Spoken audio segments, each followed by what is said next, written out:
Hey, Clear Lake peeps, Ross Ingham with Clear Lake Guide Service with a conditions report for Clear Lake for February 6th, 2025.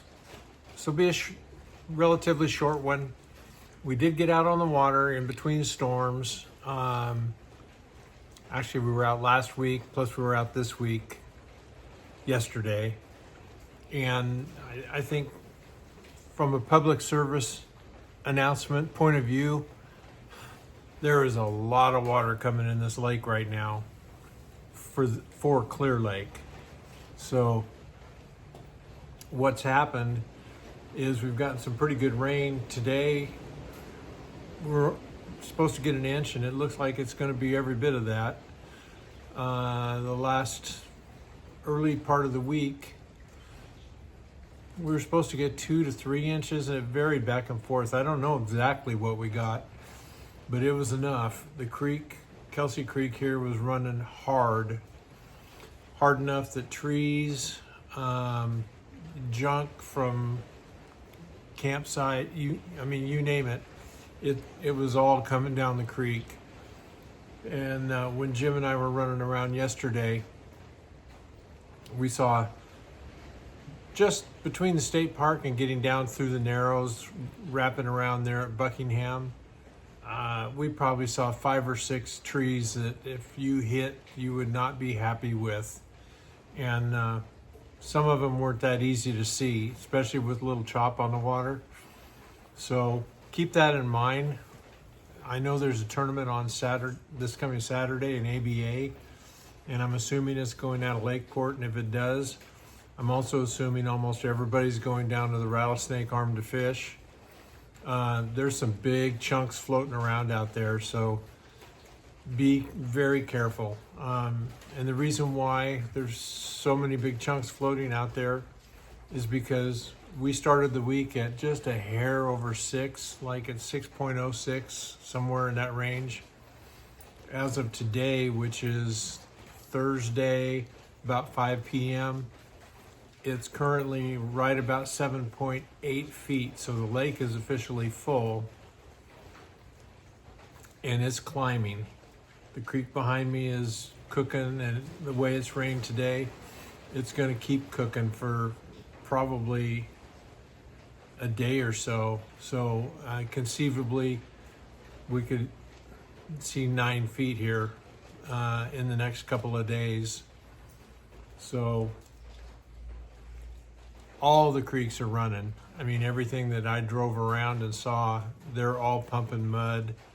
It's just brown everywhere. The wind today is really bad, so I mean, it's going to blow it all over the place. So anyway, that's your lake level condition. Water clarity, believe it or not, it's still doing the same thing it's been doing. There are multiple different colors of water as you get around the lake.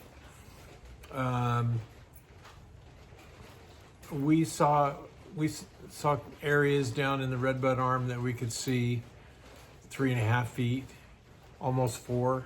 And then of course there's going to be areas now that are mudded out that you're going to have a hard time seeing a foot. I would expect that to be the case in Nice, and to a lesser extent Lucerne, probably, just around the lake. Wherever there's any inflows, it's pretty much dirty.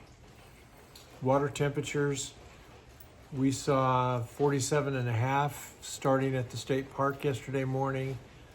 The warmest that we saw at the end of the day was between 49.8 and 50.2 degrees, somewhere in that range. So it's still really hanging on to 50 degrees, but I don't think after today, it's cold here today. It snowed up on Konocti.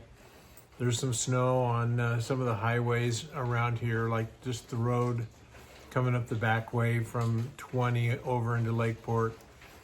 In that area, there was a little bit of snow that is stuck. So supposedly the snow level was 3,000 feet.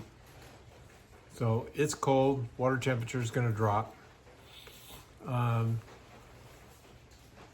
Upcoming events, I already told you ABA is Saturday.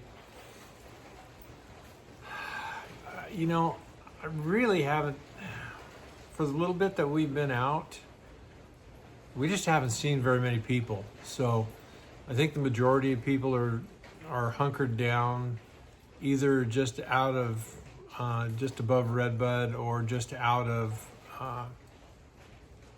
the Rattlesnake Island area, still looking for crappie and still looking for bass. I know that guys are fishing down in that area, so the Narrows area is getting a lot of pressure as well. So we saw a lot of birds and a lot of bait back in Horseshoe, but didn't really turn that into anything. So, but that was our experience.